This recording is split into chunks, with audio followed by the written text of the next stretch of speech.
President George W. Bush, and having scoured the White House for a magic wand that can quickly lower oil prices or electricity prices. The truth is it doesn't exist. The reality is that consumers' energy bills, producers' production volumes, they depend much more on the whims of the global marketplace than what any single president can do. And the U.S. is already producing more fossil fuel for that market than any nation in history.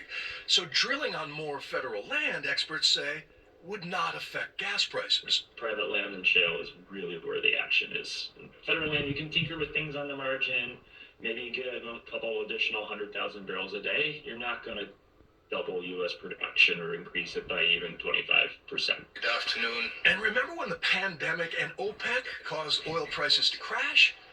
It was good for consumers, but horrible for U.S. oil companies. So Trump asked Russia and Saudi Arabia to stop drilling so prices would go up. Making it so that our industry does well and the oil industry does better than it's doing right now. When does an American president call OPEC to cut production to raise oil prices? Answer, never, except the second quarter of 2020. Now, let me be very clear. From the industry's perspective, President Trump can and will implement regulatory and policy changes that will vastly improve the outlook for energy investment. But in terms of lowering oil prices near term or electricity prices, that is very, very difficult for any president to do.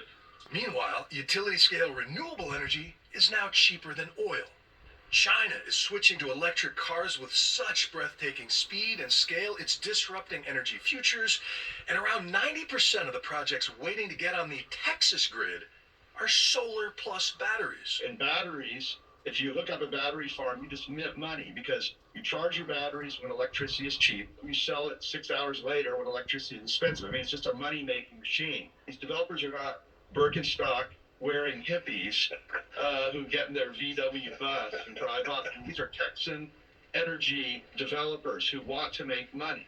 And you make money with renewable energy right now. It's the cheapest energy we have. And can Trump politics get in the way of that or claw back that momentum in any way? I think it's a real open question what is going to happen. Everybody needs to understand that a transition to renewable energy will fatten your wallet. You're going to walk out with a better economy, cleaner air, better national security. I mean, the benefits of the clean energy transition are enormous for almost everybody.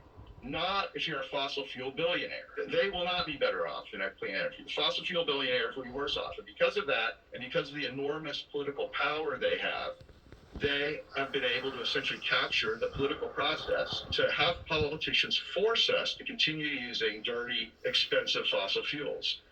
Bill Weir, CNN, New York. And still ahead on CNN this morning, Trump's canal plan. The president-elect setting his eyes on regaining control of the Panama Canal, drawing a rebuke from Panama's president. Plus, out the door, Democrat turned independent Joe Manchin. See what I was saying earlier about that I didn't agree with Donald Trump's drill, baby, drill, drill, drill.